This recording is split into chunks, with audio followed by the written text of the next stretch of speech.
So the next caller, we have Robin from Missouri. Can you hear us, Robin? Yes, I can. Can you hear me? Yes. How can we help you today, Robin? Are you there? Mm-hmm. Okay. Yeah. First of all, thank you for taking my call. I've been married for 23 years. I've known my husband for 27. We have 5 children. He's just recently told me that he's not happy in our marriage, that I've been very controlling and domineering over him, and that he wants to do what he wants to do when he wants to do it. He wants his space. He wants his freedom. He hasn't left. We're in the same house. We're in the same bed. We're still intimate. He hasn't left, but he has said very hurtful, mean things. He says when he's around me that he's not happy, but when he's away from me, he is. So that's what he's been saying. And then he recently, he has a coworker. He didn't start saying this until he moved to his new job. And there's a coworker, my husband's 49, this coworker's 29, that they've started a friendship. So they're friends and they text one another, and it really, really bothers me. He doesn't spend any one-on-one time with her. He says they're just friends. But he goes to events with her. He joined this team where he's the ref and she's on this team, but he's a ref, so he goes to practice twice a week and she's there. He also has this other event that he goes to as a group on Friday nights, so he's gone 3 nights a week. And I told him, I was like, that's, and then they'll have their games on the weekend too. And, I've just asked him, I said, would you consider not doing the Friday night event, so we can work on our marriage and so we can be together as a family? And he said, no. He said, no, you don't possess me. You don't own me. A couple of questions, so if I may, I'm at Robin. a point where I don't know what to do. Before this woman came into the picture, did he ever say you were controlling or dominating before then? Ever? No, he never said that before. Okay. He's been unhappy for a while. He lost his job in 2015, a job that he was at for 19 years and making 6 figures. So it was very important. He lost that job in 2019. Okay, so 2015. All right. Our oldest moved out in 2015. Then he found 2 other jobs, but one was a job that he wasn't able to make the mark, so they let him go. And then he got another job, and he was doing well, and things seemed like they were kind of turning around. And then that job, they got bought out, and he got let go there as well. So you're talking about a man who has gone through several losses, right? Yes. Okay. Now, yes. And I don't mean to be offensive about this question, but I'm asking just for information. Are you controlling and dominating? Yes, I have been, because I've been reading a book kind of about, how to be a better wife, I guess. And I didn't realize some of the things I was doing and saying have been controlling. My husband is, he is a passive individual. He's very laid back. Okay. And I'm more of a type A individual. Gotcha. He does do our finances and he does pay the bills. Okay, but you make decisions. You make decisions rapidly, and you're a person that isn't afraid to say what she thinks about things, one way or the other. Is that correct? Okay. Yes, that is correct. And yet he's more, as you just said, passive. Let me use a different word. He's a guy who's a processor. He thinks things through. Yes. And sometimes he won't say what he's thinking because of the fact that he's not sure how people are going to react to it. Is that correct? Absolutely. Yes, that's 100% correct. All right. So in situations such as you're describing, it is not uncommon that the person who is the more of the processor person will feel dominated and controlled by the person that's more decisive and faster acting. So there is a good possibility then that really is the case. Now, it doesn't mean you're an evil person. Don't hear that. I'm just saying that there sounds as if there was some validity to his perception. But that, believe it or not, is very, very fixable. Because you sound to me like you're a relatively intelligent person. I'm assuming you're smart. Is that right? I feel that way, yes, and I'm successful at my job. Okay. Although my job does involve sales, and I've been a little off track since this all started. Yeah, you're human. That's okay. It's okay to be human. But you're an intelligent person, and you know how to get things done. And so the situation being described here in terms of him feeling controlled, that is fixable. Now, we have another situation, though, that's going on at the same time, where apparently his ego has been shattered by several things, such as losing that job, such as a child moving out, such as another job not working, et cetera, et cetera. And men can be fragile when it comes to those things. I don't mean weak, I don't mean spineless. It's just that often with guys that our egos get tied up in our jobs and how successful we are at that.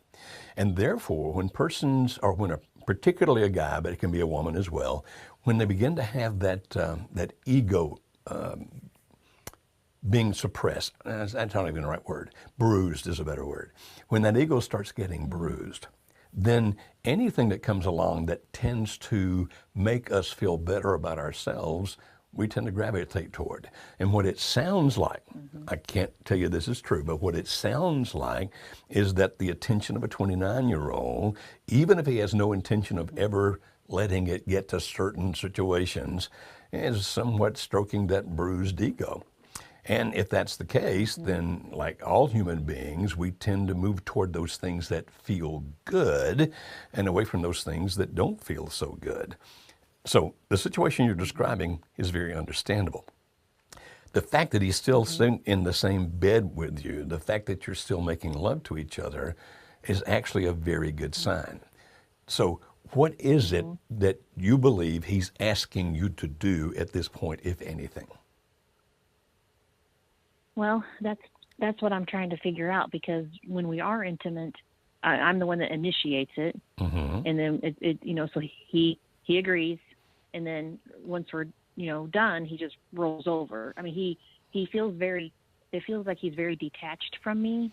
He doesn't have conversations, He may be detached. That actually may be the case, but it doesn't mean that can't be fixed. Everything I'm hearing here tells me that this is a potentially fixable situation. By any chance, and I'm asking for curiosity's sake, are you a part of our online course or talking to any of our coaches or anything like that? No, and as a matter of fact, I would love to, because I'm trying to figure out how to. I mean, when he goes to these events and I know she's there, it hurts. It hurts me very badly. I've told him that. I've told him that I said I feel very vulnerable. When you have this relationship with and he won't let me see his text messages. Yeah. He's blocked his phone from me. Yeah. I said, I feel very vulnerable about your relationship. And he said, you're making something out of nothing. It's all in your head. Yeah. And so I don't know how to handle it. I don't know what to say. Okay. And I'm leaning toward leaving the house because it's so painful to me.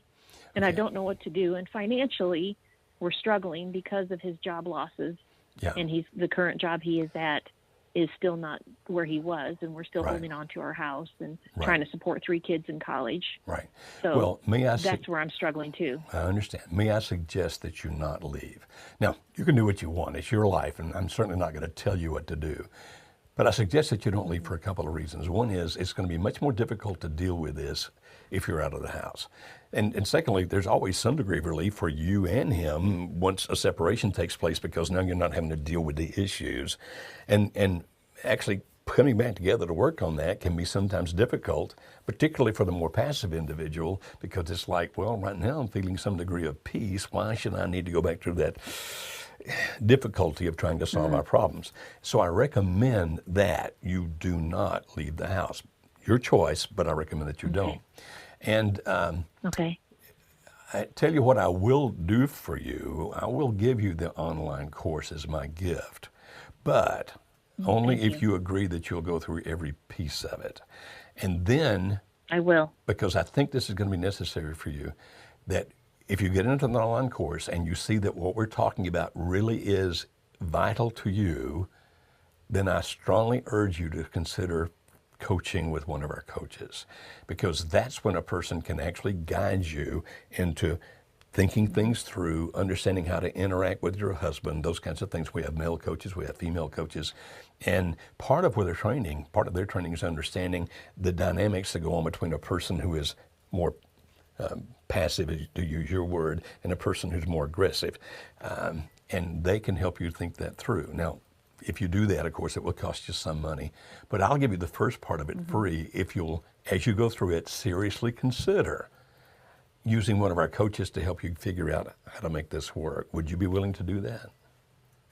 Yes, I would love that. Yes. Okay. Well, we're going to put you back Yes, on hold here in just a second. And if you'll give our screener your information, we'll make sure that you get into the online course. It's actually closed right now. The only way you can get into the thing right now is through some kind of a special thing like this. But I'll do that for you because you sound to me like a really intelligent person. And what I'm trying to tell you is, even though this is painful for you right now, everything I hear is fixable. I cannot guarantee it will be, but I'm telling you that the things I'm hearing here are actually, these are the kind of things that can be repaired and the marriage made good again. It really can. Well, and that's what I'm trying to figure out is, am I making this out of something that it's not? I mean, he's still telling me these hurtful things It's hurting that he you. would have left me years ago. Yeah. Yeah. This is something that needs to be dealt with. It's not nothing, okay? You're not imagining things here. And this does need to be dealt with before it gets out of hand, in my opinion. No, I'm just, it's my opinion, Okay. but that's my opinion. So we're going to put you back on hold, and if you'll tell our screener, make sure you hang on until you get to her, and we'll get you that course, okay? Thank you, Robin. Okay. Thank you.